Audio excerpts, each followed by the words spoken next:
And welcome back, everyone. Welcome back, my LLs, my fellow real estate investors and fellow real estate enthusiasts. Welcome back to another episode of the Lubari Real Estate Podcast, the show where we break down everything you need to know about multifamily real estate investing.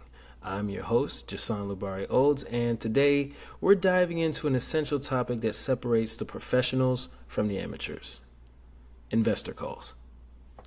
So, whether you're new to syndications or you're a seasoned investor, understanding how to effectively communicate with your investors is crucial. So today, we're going to discuss why investor calls matter, what they should include, how often you should hold them, and some key tips to ensure that they're engaging and valuable. So let's get into it. All right, so investor calls aren't just about checking a box or fulfilling a legal obligation, okay? These calls serve as a direct line of communication between you and your investors. So you should also be ensuring transparency, building trust, and fostering long-term relationships. All right, so here are a few key reasons why investor calls are so important. Number one, transparency builds confidence. Investors want to know how their money is working for them. Regular updates assure them that they made the right decision in trusting you with their capital. Number two, proactive communication prevents issues. If there are any challenges with the assets, such as occupancy dips, unexpected maintenance costs, or changes in the business plan, investors appreciate hearing about them up front rather than being surprised later. Number three, investor calls strengthen long-term relationships. So investors who feel informed and valued are more likely to reinvest with you in the future, right? It's like repeat customers. And finally, number four, it shows professionalism. A well-structured investor call demonstrates that you take time and you take your investors' time seriously, and that you're operating your business like a professional, as you should. Okay, so now that we understand why investor calls matter, let's talk about what they should include. So here's a strong framework for successful investor calls. First thing you want to do is a welcome and overview. Okay, so start with a quick welcome. Thank your investors for their time and outline what will be covered. Then you want to go over property performance metrics. So discuss occupancy rates, collections, and any key financials. Operational updates. Share the progress on any renovations, leasing trends, and any major expenses. Market trends. How is the local market performing? Are there any economic factors impacting the property? Challenges and how you are addressing them. Be honest about obstacles and show how you're actively working to resolve them. Distributions and financial updates. If applicable, confirm when your investors can inspect their distributions. So for us, we started on a quarterly basis. However, right now we're transitioning into a monthly basis. So we're going to be paying out our investors every single month. So thank you everyone who invested into Cielo Vista. We appreciate you. We love you. And we're here to do good business and make sure that your money is working hard. All right. And then any upcoming plans and expectations. So you want to outline what's next, such as planned CapEx or even adjustments in your strategy. And then finally, this is a really important part, a Q&A session. So you want to give your investors the opportunity to ask questions and address any concerns about what's going on with the property. All right, now, a common question is, how often should you hold investor calls? Now, while there is no one-size-fits-all answer here, there are some general guidelines. So you can do quarterly updates. So this is the most common cadence. So every 3 months, you update your investors on the asset performance and key milestones. Or you can do monthly updates for the first 6 to 12 months.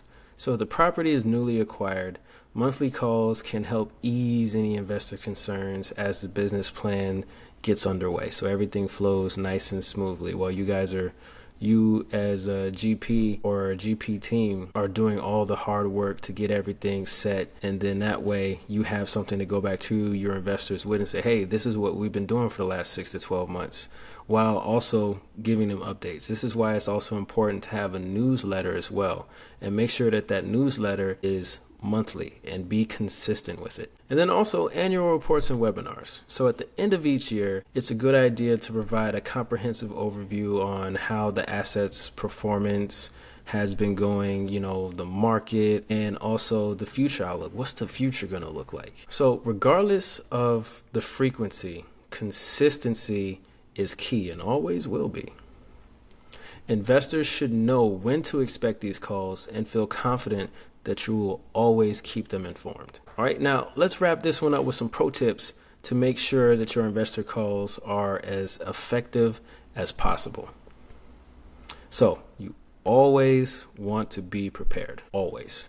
So have all your reports, your financials, and any talking points ready before the call. Keep it concise. So aim for about 20 to 30 minutes max. Investors appreciate efficiency, and you want to make sure that you do it at a decent time where most people aren't going to be at work or aren't going to be too busy, and it's best to do it during the weekdays. Use visuals. So if you're hosting a webinar or video call, use slides with key data points. It makes everything so much easier. It makes everything so much smoother. And that way you're not just talking about it, but you're showing them what's going on. Like on the investor call we just had, we did before and after pictures. So one of the biggest pain points was the pool. When we first acquired the property, it was slime green. And then so we had pictures of before, and then we drained the pool, we resurfaced it, and then we painted it. And now it looks beautiful, it looks pristine, and people enjoy it. And we actually had enough time to get it done before the summer ended, so the tenants were actually able to enjoy swimming in the pool. And apparently they haven't been able to do that for about a year or two with the last owner. So it's really good to see how the asset progresses when it's under management, and you can show your receipts of what you've been doing. It's a good feeling. It really is. And of course, you always want to be honest and transparent. If things are not going as planned, tell your investors, because it's better to let them know up front what's going wrong, what challenges that you're having, and even if things are going good, tell them. Like, don't just tell them all the good news. Tell them the bad news too. Tell them everything that's going on. Because when it's your money on the line, you want to know exactly what's going on. If it's doing well, great. How do we maintain or how do we improve? If it's doing bad, why is it doing bad? And how can we improve it? All right. And then you also want to engage your investors. Encourage questions and feedback, because the more that they feel involved, the more trust that you're going to be able to build with your investors. And that is a beautiful thing, because once you build enough trust and they know that you're operating the asset well, then they may want to come back. They may want to invest more with you on your next deal. So at the end of the day, just do good business. Figure, right? Now let's move on to my favorite part of the podcast, where we talk about what real estate can do for you. And you guys know I'm a simple guy. I don't like too much, but I enjoy the simple things in life. So what did I do this week? Yeah, that's right. Last weekend, I went out with a good friend of mine. We went out to this old soul kind of like R&B get together, you could say. Let's call it an event. And yeah, it was pretty nice. We watched the fight.